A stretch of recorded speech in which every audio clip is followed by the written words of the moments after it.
আমার ব্যাংকের সব কিছু ডকুমেন্টস আছে, আমার টাকা উঠাইছে সব ডকুমেন্টস আমার কাছে আছে, ব্যাংকের ডকুমেন্টস আছে এবং আমার মোবাইল, আমার সবার দিন থেকে স্বর্ণ নিয়েও আমারই করতেছে। আমি কি এটা বিচার পাইতে পারি না? আমরা কোনো বিচার পাইতেছি না। আমি আইনও করতেছে। আপনার মতো আমি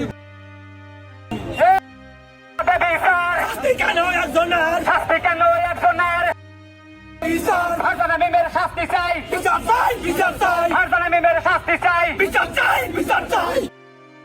স্যার শাস্তি কেন একজনের? শাস্তি কেন একজনের?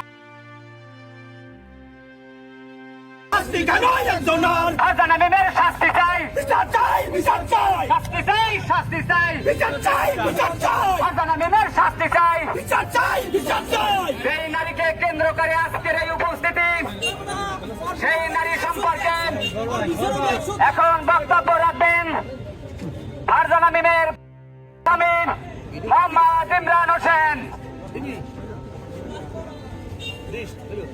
আসসালামু আলাইকুম।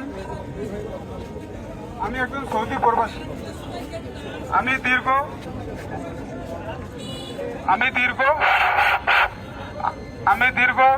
2 বছর প্রবাস গমন করি। প্রবাস গমন করাকালীনে আমার যত সমস্ত আয়ের উৎসর টাকা, সম্পূর্ণ টাকা আমি আমার ওয়াইফ ফারজানা মিমের অ্যাকাউন্টে পাঠাই। সে তার প্রেমিক রুহুল আমিনকে নিয়ে আমার সমস্ত টাকা পয়সা নিয়ে পালিয়ে যায়। এক পর্যায়ে আমি এলাকার গণ্যমান্য ব্যক্তিবর্গের সাথে কথা বলার পরে তারা কোনো সমাধান করতে না পারে আমি এক পর্যায়ে আইনের শরণাপন্ন হই। মামলা করার পরে ফারজানা আক্তার মিম এবং রুহুল আমিনের 2 জনের নামে দেওয়ার পরে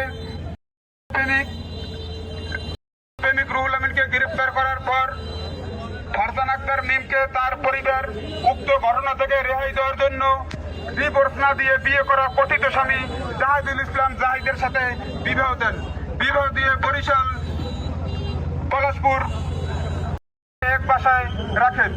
তারপর উক্ত ঘটনাস্থলে আমি এবং আমার মা ওই জায়গায় গেলে ফারজানা আক্তার মিমকে পুলিশ অ্যারেস্ট করে। ফারজানা আক্তার মিম 12 থেকে 13 দিন জেল খাটার পর বের হয়ে আমার নামে একটা যৌতুক মামলা আনয়ন করে। যে যৌতুক মামলা সম্পূর্ণ মিথ্যা ও বানোয়াট। উক্ত মামলায় সাক্ষী মেয়ের বাবা মোহাম্মদ মজুর হাওলাদার এবং মেয়ের চাচা মোহাম্মদ মঞ্জু হাওলাদার, মেয়ের ফুফা জামাল হাওলাদার এবং ইয়াকুব গাজী। উক্ত ঘটনার সম্পূর্ণ তদন্ত করে আমি আমার সম্পূর্ণ টাকা ফেরত চাই এবং ফারজানা আক্তার মিমের বিচার চাই, রুহুল আমিনের বিচার চাই এবং ডিভোর্স না দিয়ে বিয়ে করা কথিত স্বামীর সবার বিচার চাই। ফারজানা আক্তার মিমের বিচার চাই, বিচার চাই, ফারজানা আক্তার মিমের বিচার চাই, বিচার চাই। শাস্তি কেন একজনের? শাস্তি কেন একজনের? ফারজানা আক্তার মিমের বিচার চাই, বিচার চাই,